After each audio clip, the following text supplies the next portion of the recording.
Friends, welcome back my channel Paromita blog. তোমাদেরকে অনেক সাথে নিয়ে নতুন একটা ব্লগ শুরু করছি। তো আজকে আমরা যাচ্ছি হচ্ছে ক্যানিং স্ট্রিট। তোমার দাদাভাই আর আমি দুজনে বেরিয়ে পড়েছি। তো চলো কী করতে যাচ্ছি না যাচ্ছি পুরো ভিডিওটা দেখলেই বুঝতে পারবে। তাই ভিডিওটা স্কিপ না করে পুরোটা দেখার অনুরোধ রইল, সঙ্গে থাকো।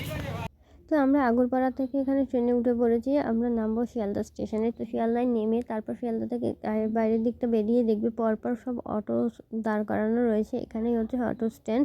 তো এইখান থেকে অটো ধরে তোমরা চলে যেতে পারবে ক্যানিং স্ট্রিট, আমরা যেখানে যাচ্ছি। হ্যাঁ, আমরা আজকে যাচ্ছি জুয়েলারি মার্কেটে, গোল্ড প্লেটেড জুয়েলারি মার্কেটে। তো ওখানে কিন্তু হোলসেল দামে সমস্ত গয়না পাওয়া যায়। তো তোমরা ওখান থেকে এনে বিজনেস করতে পারো। ওখানে কিন্তু তোমরা গিয়ে দাম দর করবে না খুব একটা, কারণ ওরা দামাদামি করে না। ওখানে যা দাম চাইবে তাই নেবে।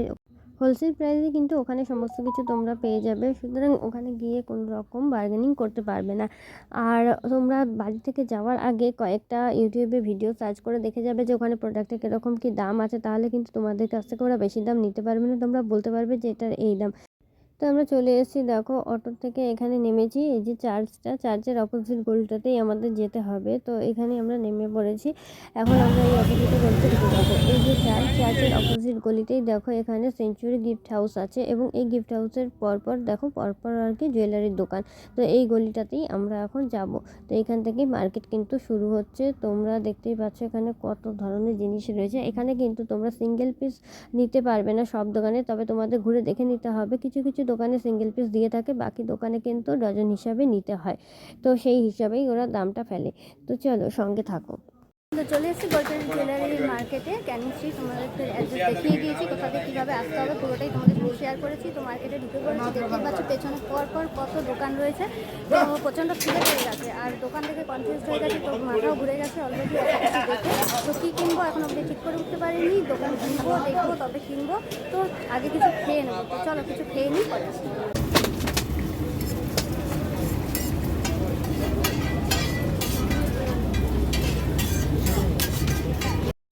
তো আমরা খেতে এসেছি। এখানে দেখো চাউমিনটা দেখতে কিন্তু দারুণ লাগছে, আর খেতেও ভালো ছিল। আর তোমাদের দাদাভাইয়ের খুবই প্রিয় খাবার চাউমিন।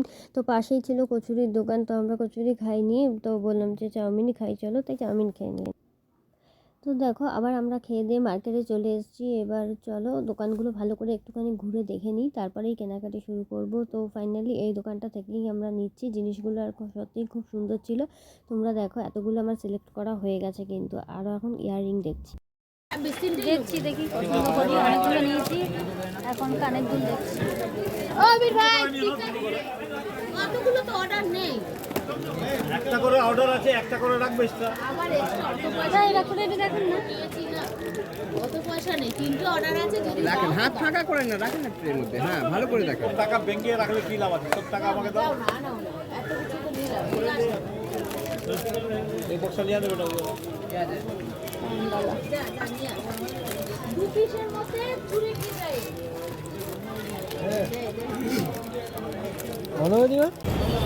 তো যা যা নেওয়ার মোটামুটি নেওয়া হয়ে গেছে। তো আরও অনেক অনেক নেওয়ার ছিল, কিন্তু আর নিলাম না, এখানে স্টপ করে দিলাম। দেখা যাক কী হয়। তো চলো এখন বাড়ি যাওয়ার পালা। তো আমরা ওখান থেকে আবার অটো ধরে নিয়েছি, কারণ এখান থেকে আমরা যাব হচ্ছে শিয়ালদা স্টেশন। তো সেখান থেকে আবার ট্রেন ধরে তারপর বাড়ি। আর এই দেখো যাওয়ার পথে এই টানা রিক্সাগুলো দেখলাম। তো এগুলো দেখে ভাবলাম একটুখানি ভিডিও করি, তোমাদের সঙ্গে শেয়ার করি, কারণ এই রিক্সা কিন্তু টানা সত্যিই কষ্টকর। তো যারা টানে তাদেরকে তো সত্যি শতকোটি প্রণাম।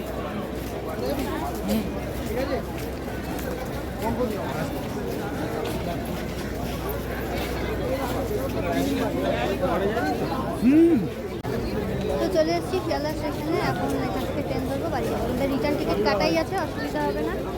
আর দেখো আরেকজনের অবস্থা, ফোন দেখতে দাঁড়িয়ে যে আমি একটু ভিডিও করছি, আর নিজে এখানে ফোন দেখতে যাবে নাকি?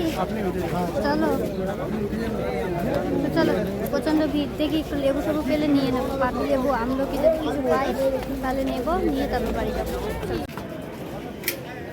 তো এখন এসছি হচ্ছে মুড়ির দোকানে, একটু মুড়ি নেবো। হ্যাঁ 500ই নেবো, 500 প্যাকেট। তো মুড়ি নিয়ে নিই, ছাত্র দিয়ে খেতে হবে সকালবেলা করে। আগরপাড়া চলে এসছি, এখন বাড়ি যাই, পরে। তো বাড়িতে এসছি, এসে একটুখানি চা করে নিলাম, দেখো ধোয়া উঠছে, গরম গরম চা, আর সঙ্গে নিয়ে নিলাম একটু মুড়ি। আসার সময় যে মুড়িটা কিনে নিয়ে আসলাম সেই মুড়িটা দিয়েই এখন চা খাচ্ছি। মুড়িটা খুব ভালো, জানো তো। আর একটু আদা দিয়ে চা করে নিলাম। তো এখন চা আর মুড়িটা একটুখানি খেয়ে নিই। গরম গরম চা, মা বললো চা বানাতাম না। মা বললো একটুখানি চা বানাও, চা খেতে ইচ্ছা করছে, তাই জন্য একটুখানি চা করলাম। আদা দিলাম কাপের মধ্যে, আর একটু গোলমরিচের গুঁড়ো দিলাম। খেয়ে দেখবে এরকমভাবে, যদি সর্দি কাশি হয় সেই সময় যদি খাও এরকম চা, ভীষণ উপকার পাবে, গলায় বিশাল আরাম লাগে। খেয়ে দেখতে পারো। একটু গোলমরিচের গুঁড়ো দিয়ে দেবে কাপের মধ্যে, আর আদাটাও কাপের মধ্যে দেবে, আর চামচ দিয়ে নাড়িয়ে নাড়িয়ে খাবে, আর এই আদাগুলো চাবিয়ে খেয়ে নেবে, বিশাল উপকার পাবে। চায়ের মধ্যে আমরা আদা দিয়ে চাটা বানিয়ে খাই, কিন্তু সেই সময় আদাগুলো তো ফেলেই দিই, মানে যেটুকু রস মেশে ওইটুকুই। কিন্তু ডাইরেক্ট আদাটা ঘষে যদি কাপের মধ্যে দিয়ে খাওয়া হয় না, ওটাতে আরও বেশি উপকার। তো এরকমভাবে তোমরা ট্রাই করে দেখতে পারো, ভালো লাগে, আরাম পাবে। তো যাই হোক, আজকে গেছি, প্রচণ্ড ঠান্ডা ছিল, সকালবেলায় খুব ঠান্ডা হাওয়া দিচ্ছিল। জানি না কী করে যাবো বুঝতে পারছিলাম না, যে যাওয়াটা আদৌ হবে কি না সেটাই বুঝতে পারছিলাম না। যাই হোক, ঠাকুর ঠাকুর করে বেরিয়ে পড়েছিলাম, কিন্তু বেলার দিকে বেশ গরম লাগছিল, কারণ ওই মোটা জ্যাকেটটা পরেছিলাম, তো পরের দিকে বেশ গরম লাগছিলো, কিন্তু রাস্তার মধ্যে আবার খোলাও যাচ্ছিলো না। আবার ভাবলাম থাক, বিকাল বিকাল আবার হয়ে আসছে, যাওয়ার সময় ঠান্ডা লাগবে, আর খুলে লাভ নেই, ওই জন্য একবারে পরেইছিলাম। তো চাটা খাই, যেহেতু একটু ঠান্ডা লেগে গেছে, ঠান্ডা হাওয়াও লেগে গেছে আজকে, তাই একটু চাটা খেলে এখন বেশ রিলিফ লাগবে। তো সেই জন্যই চাটা নিয়ে বসা। চলো চা খেয়ে নিই, আর ভিডিওটা এখানে শেষ করে দিই। কী কী জিনিস কিনলাম সেটা না হয় অন্য কোনো ভিডিওই তোমাদের দেখিয়ে দেবো।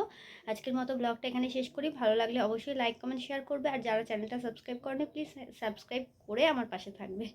আটকে যাচ্ছে এত কথা। যাই হোক, চলো টাটা, নেক্সট ব্লগে দেখা হচ্ছে।